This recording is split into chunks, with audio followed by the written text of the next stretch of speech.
Hello guys, akkam jirtu nagaa keessanii? Nagaa koodhaa galata waaqaa. Akkuma waadaa isiniif galee ture viidiyoo baay'ee isin barbaachisu tokko qabadhee isiniif dhiyaateera.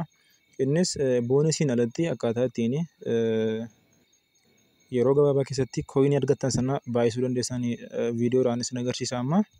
Seeraan otoo hin daddabarsin ilaala.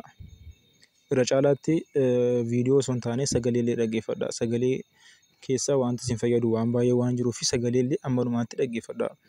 Gara viidiyoo kootiitti darbuun dura namoonni chaanaalii kootiif haaraa taatan chaanaalii keenya kan yuutuubii urjiineeti jedhu sabiskiraayibii gochuu hin dagatina.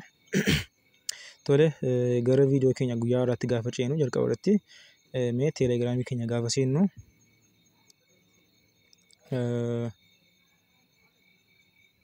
taabiswaappii keenya erga seennee booddee akkuma durii istaartii gootanii jalqaba irratti kan isin beekuu qabdan boostii jala yeroo galtanii wantoota kana riichaarjingiidhaa fi taabbooti kana dirqama bitachuu qabdu.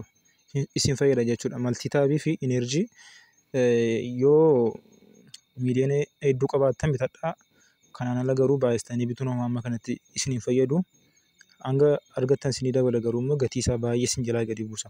Yeroon kun yeroo dhumaa waan ta'eef isin eeggachuu qabdu jechuudha. Kooyinii argattan hundumaan iyyuu hin bitinaa. Tole jalqaba irratti isinii nama afeeruu qabdu. Nama afeeruu qofaanii baay'ee argattu jechuudha.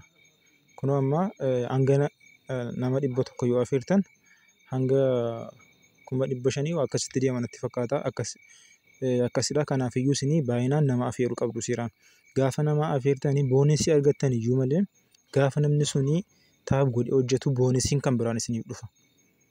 Boonesiin kan biraan waan isiniif dhufuuf isin dirqama nama afeeruu qabdu jechuudha. Tole inni kan biraan immoo boostii kana jala gaafa seentanii sa'aatii 24 kan inni isinii kennu jira. Yuurdeelii boosterii kan jedhu kuni sa'aatii 24 isinii bana agartanitti yoo ta'e. Fuul taankiin sa'aatii 24 taankii guutuu 3 isinii bana jechuudha. Taappingi guuruu kan jedhu kun immoo waan isin hojjettan sana dachaadhaan baay'isee si'a 3 kan isiniif kennudha jechuudha. Isa kana immoo taayimii isin itti taap gootan ariifattanii taappii gochuu qabdu jechuudha. Isa kana akkamitti akka ariifattanii keessumatti gaafa taappingi guuruun kun ganama yeroo isinii banamu akkamittiin ariifattanii akka taap gootan isin agarsiisa. Isa dura appii tokko isin barbaachisa. Appiin sun maal jedhama? Awutoo kiliikii jedhama. Appii kanadha jechuudha. Appii kana pileestoorii irraa salphaamatti ni argattu. Salphaamatti pileestoorii keessan erga seentanii booddee awutoo kiliikii yoo jettanii seerchii yoo gootan argattu jechuudha. Awutoo kiliikii jettanii seerchii yoo gootan in argattu jechuudha. Kunoo appii kanadha. Ani liinkii isaa teelegiraamii liinkii isaa description boxii viidiyoo kanaa jala isiniif nan kaa'a achirraatii argachuu dandeessu. Tolee appii kana erga bantanii booddee waan tokko gochuu qabdu. Amma open godhee isin agarsiisa appilikeeshinii kana jechuudha.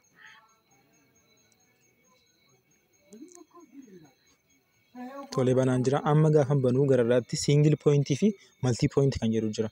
Isin kan isin gochuu qabdan siingil pooyintii yoo gootan tokko qofadha jechuudha. Kan inni isinii fi taap godhu si'a tokko. Maltii pooyintii kana gootu. Maltii pooyintii erga gootanii booddee istaartii gootu. Ayyeemma istaartii gochaan jira. Dhiifama beeksisi waan irra galeef.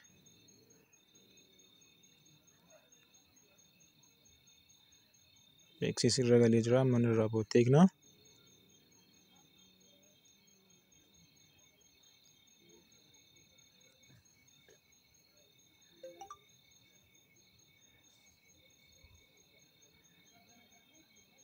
Ayyee istaartii gootu jechuudha. Amma istaartii godheen jira. Asirraa kana seefii jettu. Amma istaartii godheen jira. Erga istaartii gootanii booddee maal gootu? Hin deemtu. Bakka taabiitti gootan deemtu jechuudha. Fakkeenyaaf ani taappingii guuruu kan jedhu sana amma cufamee jira mitiirre taappingii guuruu kan jedhu suni ganama waan hin taaneef amma naaf hin hojjetu. Waan ta'eef kanuma kan biraadhaan isin agarsiisa jechuudha. Isin ganama taappingii guuruu ittiin hojjechuu qabdu. Asirratti awutoo kiliikeriidhaaf kennuu qabdu jechuudha. Awutoo kiliikerii akkasitti irratti banuu qabdu.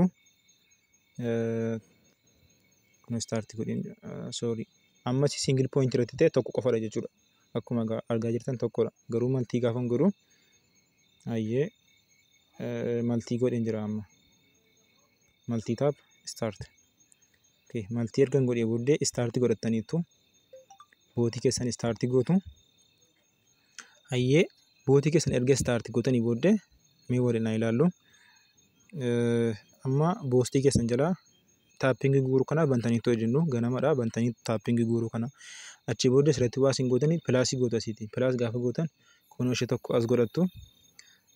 Ammas lammaffaa pilaasii gootu. Ammas lammaffaa akkasittiin irra baay'isuu qabdu haala kanaan jechuudha. Haala kanaan irra baay'istanii nattu ganama taappingii guuruun suni baay'ina isin hojjettanii sekeendii keessattidha. Tiree daqiiqaa amma isin hojjettanidha waan ta'eef wanta ittiin itti baay'isuu qabdu jechuudha kana. Irra baay'isuu qabdu. Kun akkuma argaa jirtan amma baay'isaan jira. Hanga 15 hanga bakki isin guutu hundumaatti guutaa. Kun 14 hanga 14 guuteen jira. Erga amma 14 guuttanii booddee kunoo amma argaa jirtu mitiire bakka kanatti ishee kana gootu. Bantu jechuudha irratti gadhiistu.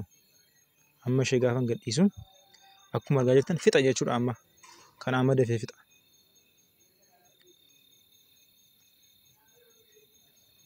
Ofii isaatiin haala kanaan funaanee fixa jechuudha daawwattu tokko. Kanaafiyyuu isin keessumatti taappingii guuruu irratti ganama gaafa guutan kanaan kooyinii keessanii funaanuu qabdu isin jedha. Inni lammaffaan nama sirriitti rifeerii gochuu qabdu. Nama rifeerii gochuu qabdu. Maaliif gaafa nama rifeerii gootan baay'inaan isin waan kennuuf nama haala kanaan amma kun namoonni ani rifeer godhee hojjechaa jiranidha. Kunoo isaan irraati pilaas kan godhe kana jechuudha kan argamaa jiru.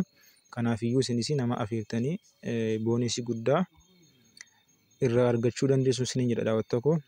Viidiyoon kun akka isinitti tolu abdii guddaan qaba. Namoonni ammallee koomentii isin barreessitan waaleetiin keessan ammallee koonnektii isiniif ta'ee hin jiru. Keessumatti namoonni hanga ammaa akkaawuntii lamaan fayyadamaa jirtan fakkeenyaaf amma akkaawuntii lamaan hojjettanii paantamii tokko qofa warri fayyadamtan paantamii tokko irratti mala kan biraa fayyadamuu dandeessu jechuudha. Mee waliin ilaalla.